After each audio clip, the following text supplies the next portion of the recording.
Hello and welcome to the last video in our Acts commentary series. This will be, I think, the 213th video, and this one is initially for patrons. Thank you for those of you who are giving $5 a month for, I consider it thanks for what I've been doing. And we're going to begin, Lord willing, on Monday with Hebrew. And so on Monday, what we'll do is we will begin by looking at Isaiah 41, the Hebrew letters. We'll learn the Hebrew letters. On Mondays, I'll do the Hebrew letters and vowels of a particular verse that I'm looking at that particular point. There'll be 2 podcasts a week, Lord willing, covering about 7-8 verses each. So we're going to do about 15 verses a week in the book of Isaiah. And then 1 day a week, I will look at the grammar of a Hebrew verse. Maybe the same one I do on Monday. I suppose that would be most helpful for those who are first learning. And for my patrons, I plan to, it's going to be motivating to me to somewhat regularly produce a document that may eventually become a book known as Hebrew for Ministers and Scholars. So we'll see how that goes. May the Lord be with us on this journey. Well, I want to end up this series on Acts with a patron video on the church at Rome. This is going to be somewhat speculative, but not speculative without basis, because I've looked at these things. That doesn't mean I'm right, but I have thought quite a bit about this sort of thing. There's a book, by the way, by Raymond Brown and John Meyer called Antioch and Rome. It's one of those books that just really clicked with me when I first came across it. I really liked their ideas. So anyway, let's begin. The Church at Rome for patrons, our last Acts video. Okay, so the founding of the Church at Rome. Well, of course, if you're Roman Catholic, maybe even Greek Orthodox, but if you're Roman Catholic, the tradition is that Peter was the first bishop of Rome, that St. Peter founded the Church at Rome. And like most kind of traditions, I suspect there's some kernel of truth here. Although I think things get twisted.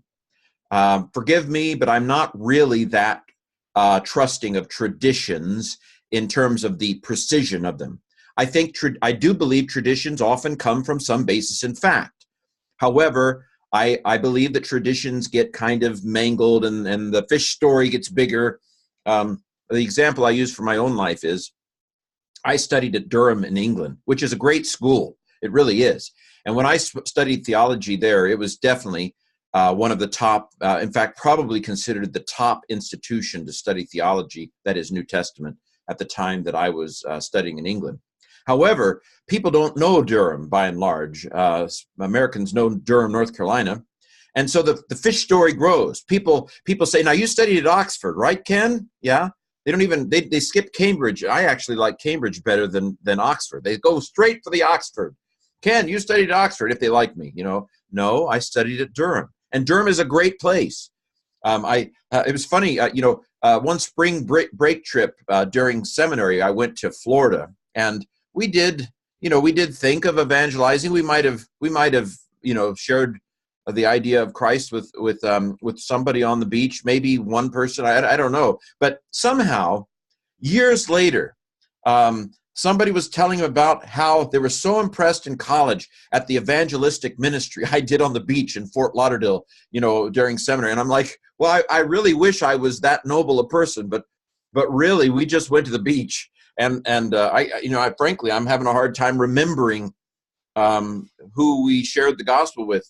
And anyway, things grow. This is what traditions do. And so I know tradition is all the rage, but let me tell you this.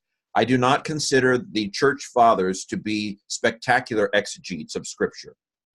They're spiritual people, maybe. I think they probably were. I take them as important.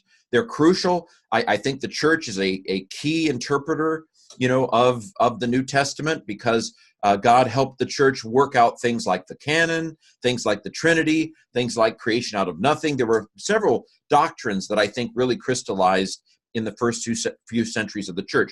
But I do not think of Augustine as what? Man, if I wanted, and again, I know I'm bucking against the trend, but it'll come back around. Believe me, it will. I don't go to the commentaries of the ancient church fathers if my goal is to know what the original meaning of the Bible was. The patristic fathers simply were not great exegetes. They did not study inductive Bible study. They had not undergone the kind of dawning of historical consciousness that I think took place in the 1800s. That's very popular for me. Let me just say, in 2018, that's a very unpopular thing for me to say. But I guarantee you by 2030, people are going to be saying, why didn't anybody listen to Ken? And of course, I'm simply saying what people said back in the 80s and 70s and so forth. It just all cycles around. So in 2050, they'll be saying, boy, Ken was stupid in not believing the tradition. Sorry, I've gone off track, but you know this. This is why you like it, right? You wouldn't be listening to me if you didn't like these tangents. So yes, I do not believe, no, I don't believe the church at Rome was founded by Peter. Frankly, Roman Catholic scholars don't believe that the church at Rome was founded by Peter. I believe that the church at Rome was founded by anonymous, unknown, and this is so frustrating, we don't know their names, unknown Jewish believers who became Christians and made their way to Rome after encountering Christianity in the East, probably Jerusalem. So it is often said that the Church of Rome was probably founded by people who were in Jerusalem on the day of Pentecost, and they became Christians, and they went back to Rome, and they shared the message with other Jews in Rome that the Messiah had come. Now, I don't know, it may not have been people from the day of Pentecost, but at some point, Jewish believers encountered Christianity in the East, and they went back to Rome. All roads lead to Rome. It's true. Everything flows to Rome. It's like you can find anything you want to find, you'll find it in New York City, or you'll find it in Chicago, or you'll find it in LA, because these are big cities and stuff comes there. Something of everything. They have something of everything. And so it's quite clear, and of course the Roman satirist Juvenal complains about this. You know, why does all the trash of the empire come to Rome? Of course, I believe this is light coming to Rome. But at some point, Jewish believers who were probably from Rome or doing business in Rome encountered Christianity in the East, they became Christians, and they went back, and the Church of Rome was founded. Now, here is the kernel of truth. This founding of the churches of Rome happened long before Paul. Long before Paul was, and now the wind up and the pitch. Long before Paul was rolling, this church at Rome was founded. That means that the churches at Rome were not founded. They were not founded on justification by faith. They were not founded with the insights of the Apostle Paul. They probably had more of a Jerusalem flavor than a Pauline flavor. And thus, here's the idea. They had more of a Petrine flavor than a Pauline flavor. That is to say, the churches at Rome were probably founded a more conservative, in terms of that, in early Christianity, a more conservative form of Christianity than the Pauline mission, which means that the churches at Rome, at least initially, were probably more conservative than the churches at Corinth or the churches at Ephesus. You see what I'm saying? They were, and so eventually we can say it was founded by Peter, meaning it had more of a root flavor than it had a Pauline flavor. For a long time, Paul was this young whippersnapper rebel guy. We don't like that, Paul. You know the reputation Paul had. We've talked about it. And so the Church of Rome probably was more like the Church at Jerusalem, at least initially, than it was the churches that Paul founded. And so you can see this is bearing out that there's a kernel of truth in the tradition that Peter founded the churches at Rome, but it's gotten a little twisted, a little mangled, a little fish story got bigger as time went by. Maybe. Of course, I may not be right on all these things. So the church under Claudius. Claudius was emperor from 41 to 54. Caligula was assassinated, and then Claudius had a much kind of smoother reign than Caligula did. He was much saner, had not drunk as much wine from lead bottles. Anyway, in 49, why am I mentioning Claudius? Because in the year 49, Claudius kicked at least Jewish Christians out of Rome because of controversy over Jesus. Now, what's happening in 49? Well, Paul he's just finished his first missionary journey. 49 is around the time of the Jerusalem Council in Acts 15. So Paul hasn't really gotten going yet.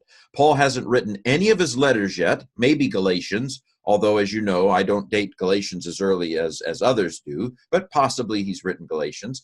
This is none of the New Testament is written yet, or just a teeny tiny bit of the New Testament is written. This is very early.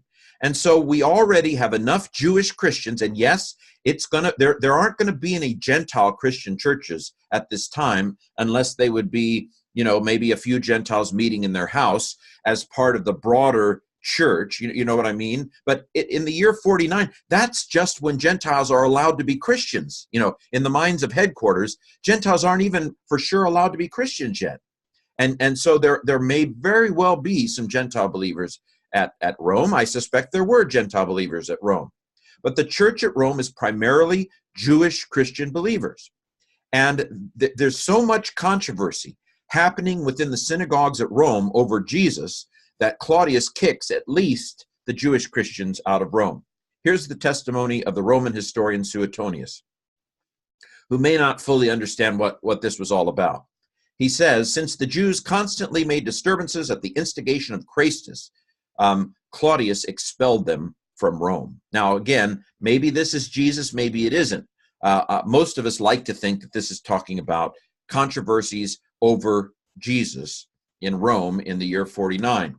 And why do I say that? Because this convergence, we have a convergence with what Acts 18 says. Paul left Athens and went to Corinth, and there he met a Jew named Aquila, a native of Pontus, who had recently come from Italy with his wife Priscilla, because Claudius had ordered all Jews to leave Rome. Now, the idea that all Jews would leave Rome, boy, that would be massive. There were a lot of Jews in Rome. This may be, again, we can debate it, this may be primarily referring to Jewish Christians. I suspect that Jewish Christians, especially the ones that were causing the most controversy, Priscilla and Aquila, that they were asked to leave Rome. So this event likely left the church at Rome a primarily Gentile church. That is to say, whatever Gentile believers had believed at this time, they were left. They were the ones that were primarily left. At least this is the hypothesis here. And so what we find is that for the next 10 years, from 49 to say 57, the next few years, the church at Rome is overwhelmingly Gentile. Now, there may not have been many Gentile believers at this time, but certainly it is a Gentile church at this point, primarily, because the Jewish Christians have been kicked out. So Paul writes Romans around 57 to 58 to the primarily Gentile church at Rome. And if you go through the book of Romans, what you will find is that in almost every direct address of the audience of Romans, he addresses Gentiles.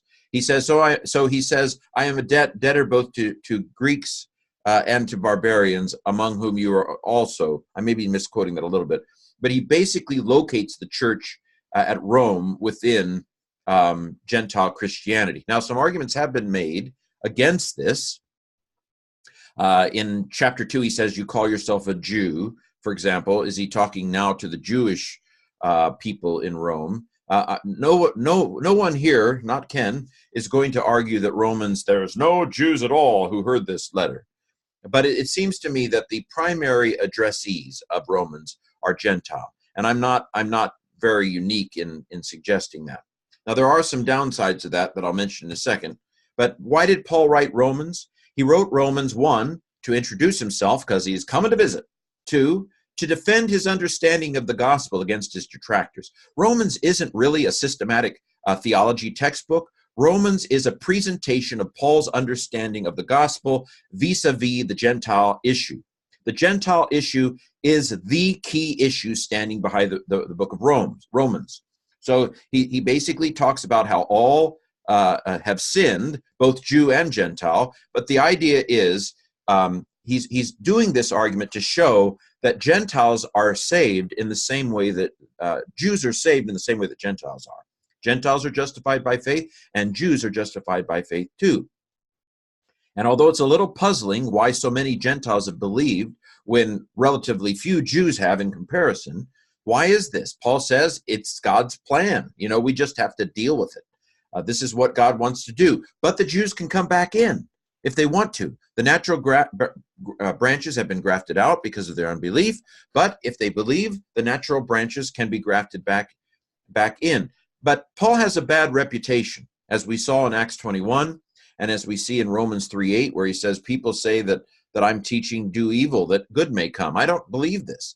In chapter 6, he says, shall we continue in sin that grace may abound? No, this is not what Paul teaches. Paul does not support, violation of the law. He says we uphold law, Romans 3:31. And so he writes Romans in part to defend his understanding of the gospel against his detractors. He wants to secure Rome as a launching point for a mission into Spain, we see in Romans 15. And of course, he encourages the church to unity in the last few chapters, 12 through 15. Now, Romans 16 is the fly in the ointment to the mostly Gentile church at Rome. And here we have a debate. You may have never heard of this debate, but for a long time, a lot of scholars thought that Romans 16 was basically a letter sent to Ephesus. That the book of Romans, therefore, you have the first 15 chapters, which are to Rome, and then you have chapter 16, which is a letter of commendation for Phoebe that was sent to Ephesus. Now, over time, this is not the majority opinion at the moment. However, maybe it's because I was educated in the 80s and 90s, I continue to think that this is the most likely hypothesis. There are textual issues. The textual tradition of the ending of Romans is very crazy. You have some that end at 14, some that end at 15, or you have, let me put it this way, you have the closing wedged after 14 in some, wedged after 15 in others. You have different endings in different places. And so the ending of Romans is a bit crazy in the manuscripts. But from internal evidence, inductively speaking, if we just discovered Romans 16 and we were asked to induce, using inductive reasoning, where was Romans 16 likely to have been sent? We have Priscilla and Aquila there, who are in Ephesus both before and after the book of Romans. They're there in 2 Timothy, and they're there in Acts. And so if Romans 16 is to Rome, then Priscilla and Aquila would have had to left Ephesus, go to Rome, and then come back to Ephesus, which is possible. But the names that are mentioned in Ephesus, we have Penitus, the first convert in Asia. Rome is not Asia. Ephesus is in Asia. We have, he knows a lot of people. There are more people greeted in Romans 16 than are greeted in any of his letters. He's never even been to Rome. How does he know all these people so well? Is it possible? Of course it's possible. But inductively speaking, it's more likely for Ephesus. And so basically, I hopefully am not going to die for this, but I remain unconvinced by Robert Jewett's great commentary. I remain unconvinced, inductively speaking, and because there is some craziness in the manuscripts, I think Romans 16 was sent to Ephesus. That's where I'm at. Hopefully, again, it's not a big deal. It's just the more I think about it, the more convinced I am that that's the more likely hypothesis. Now, why is this significant? Well, if Romans 16 is written to Rome, then the Roman church has an awful lot of Jews there. If Romans 16 is written to Ephesus, then my inductive reading of the rest of Romans stands, namely that the majority of Romans reads as if it is written primarily to Gentiles, overwhelmingly reads as if it's written to Gentiles.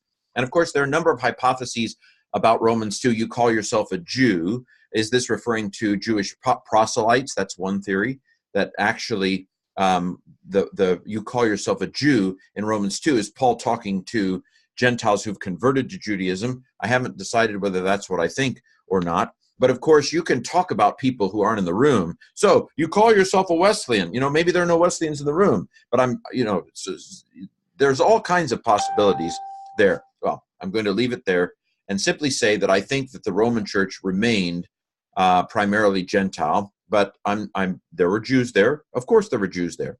And I'm going to leave it at that. Read Meyer and Raymond Brown's Antioch and Rome for more thoughts on this. Paul ends up in Rome, of course, from 60 to 62. If we go with the fourth missionary journey, he ends back there in 67, 68, where he dies. So, other books in the New Testament that were written to Rome. Mark possibly was written to Gentiles at Rome. This would fit the Gentile hypothesis because the Gospel of Mark has to explain things like, now the Jews always wash their hands before there are things that Mark explains that he wouldn't explain if he was writing to a Jewish audience. Matthew, I think, reads like it's written to a Jewish audience. Mark reads like it's written to a non-Jewish audience. 1 Peter, written from Babylon, nudge, nudge, wink, wink, say no more. Babylon became a cipher for Rome. This is clear in a writing called the Sibylline Oracles, and I think it's also clear in the book of Revelation. And so 1 Peter was written from Rome, and so therefore would reflect, we could explore 1 Peter in terms of a Roman context, possibly. And then here, again, I'm going to go with the road less traveled in America, at least. I see Hebrews, the book of Hebrews, as written to Rome. This is not uncommon. Hebrews 13, those who are from Italy greet you, which, again, can be taken in different ways, but most people take it to mean those here with me who are from Italy greet you who are in Italy, namely to Hebrews in Rome. Not Hebrews, but to the audience in Rome. There's debate over when Hebrews was written. Here again, I go with the road less traveled in certain American circles. I see Hebrews as an encouragement after the destruction of the temple, an encouragement to believers in Rome after the humiliation. So they would have watched the elite of Jerusalem, the Jews of Jerusalem, march through the city, paraded through the city of Rome, and then crucified at the end of that journey. The Arch of Titus is still there in Rome. You can see the inscriptions depicting the carrying of menorahs and things as the spoils from destroying Jerusalem and the temple are taken back to Rome. This must have been humiliating to the Jews of Rome, and probably humiliating to the Christians at Rome, because the Christians at Rome thought of themselves as converted to a form of Judaism. And so a people without a temple, how are we going to have atonement? I personally don't think that it was entirely clear. People don't always connect the dots. You say, well, how did they not connect that? Well, sometimes we just don't connect things. We have inconsistencies in our thinking.